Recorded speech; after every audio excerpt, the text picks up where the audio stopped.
Hello, Susan Young here. In this video, I will be sharing in our series, Why Support Groups Work. We are covering part 3 today. We will get right into sharing the shopping week. After the payment ritual, group members talk about their shopping experiences that week, discussing any patterns they found on their checklist and other relevant information.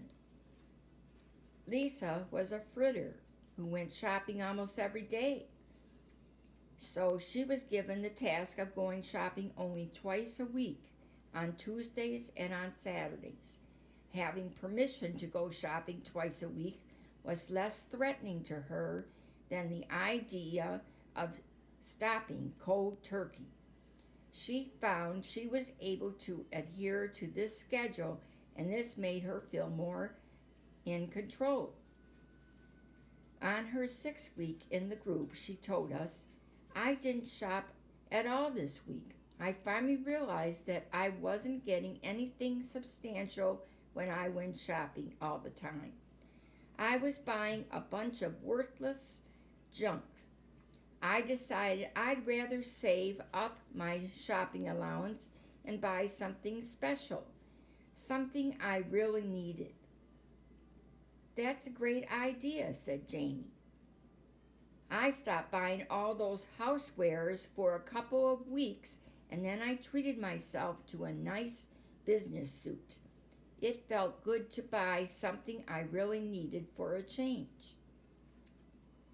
"Something I really need is clothes to wear on dates, but I spend so much workout clothes I don't have enough money left over," said Marie.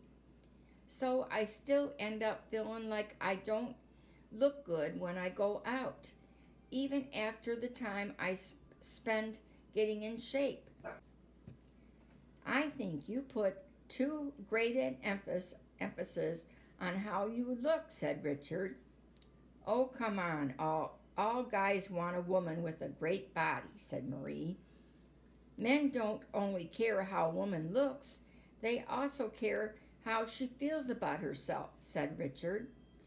"I have to be really thin or I don't feel good about myself, but I guess the truth is I never feel thin enough or good enough," said Marie. At his 4th meeting, David admitted he had a bad week. "I met this new girl, a gorgeous model. I really wanted to impress her, so I bought her $50 worth of roses when I picked her up for the first date. I took her to this new restaurant everyone's talking about, had champagne, the works. The tab was about $300. "Do you see any patterns in your checklist, David?" I asked. He looked at it. "High energy, high movement, high feelings almost every day," he said. "Well, I guess high isn't so hot for me, because about 2 days after that date, I went out with some of my old college buddies. It was supposed to be just for a drink, but then we got hungry and had dinner in the place. I picked up the whole tab. I realized afterwards that my stomach was in knots. David, I asked you to call me if you were in that kind of situation," said Richard. "Why didn't you?" "I just didn't think of it. Maybe next time," he said. "At least you were aware that your stomach was in knots," said Marcia. "You're learning to listen when your body speaks." "That's important," said Olivia. "The other day I went to Macy's because I needed some new pantyhose, and I started getting that feeling in my body, very jumpy, like my heart was racing, agitated.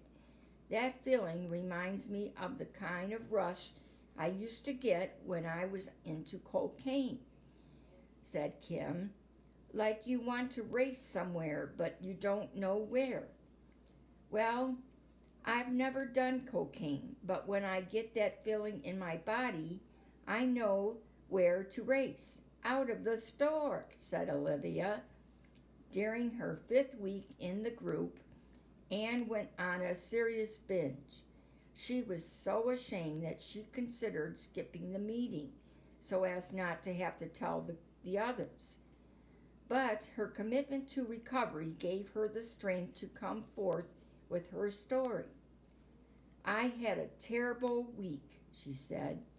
The usual job pressure and then coming home to more problems. Josh was always a pretty good student.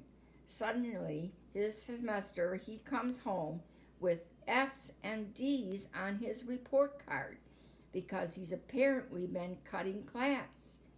He's hanging out with a new group of kids who look like a bunch of druggies. Have you tried to talk to him about it? Asked Marcia. Sure, I tried, but he won't talk to me. He just shrugs and says, I don't know, or I don't care, to everything.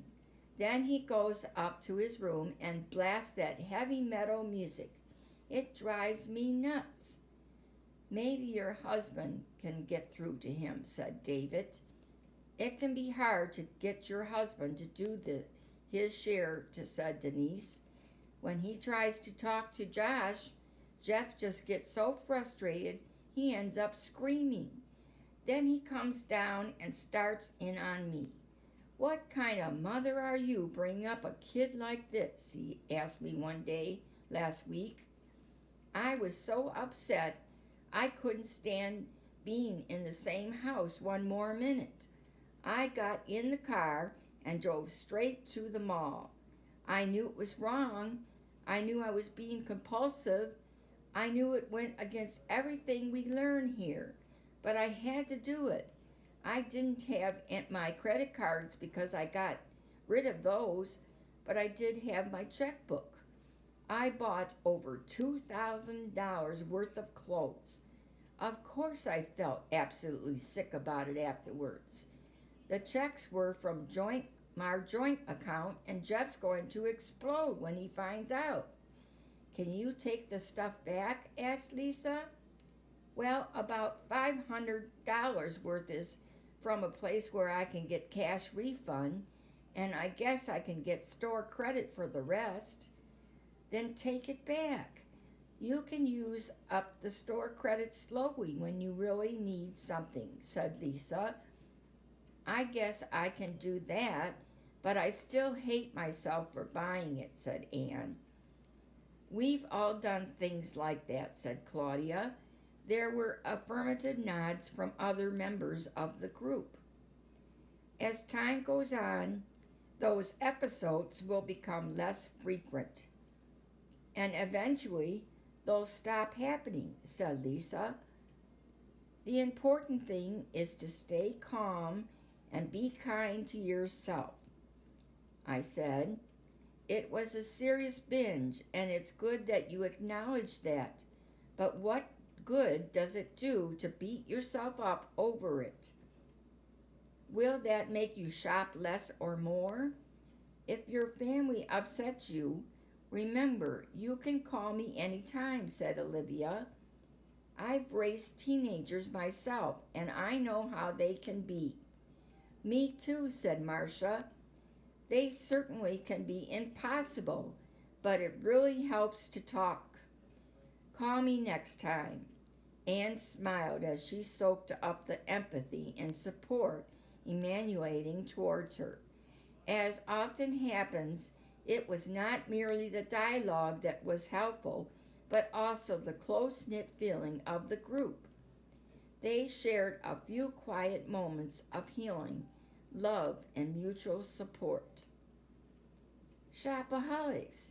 This part of our series, Why Support Groups Work, will continue, and next week, part 4, we will cover a little more of the group discussion. Then in part 5, we will get into the recovery of the group members. So you will want to come back for the continuation of our series, Why Support Groups Work. Now, Shopaholics, if you have found yourself in debt because of your shopping addiction, for advice with your finances, I would recommend go to YouTube channel Zero Debt Coach. Brad Long can direct you with your finances. Brad and I will be working together to help you to be successful. When you go into his channel, tell him Stop Big Spending or Susan Young sent you there. Question of the day.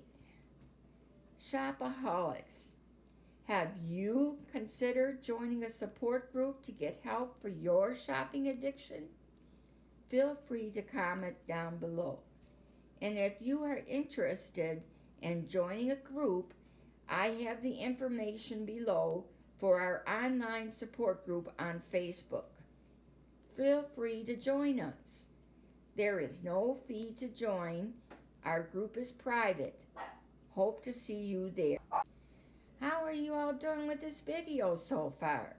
If you like this video, hit the like button below. And don't forget to subscribe.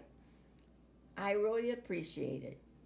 Check out my website at the www.stopbigspending.com and leave me your email address at the Contact Us page on the website, and I will inform you on my next videos coming up. See you here on YouTube and see you in social media. You have a great week.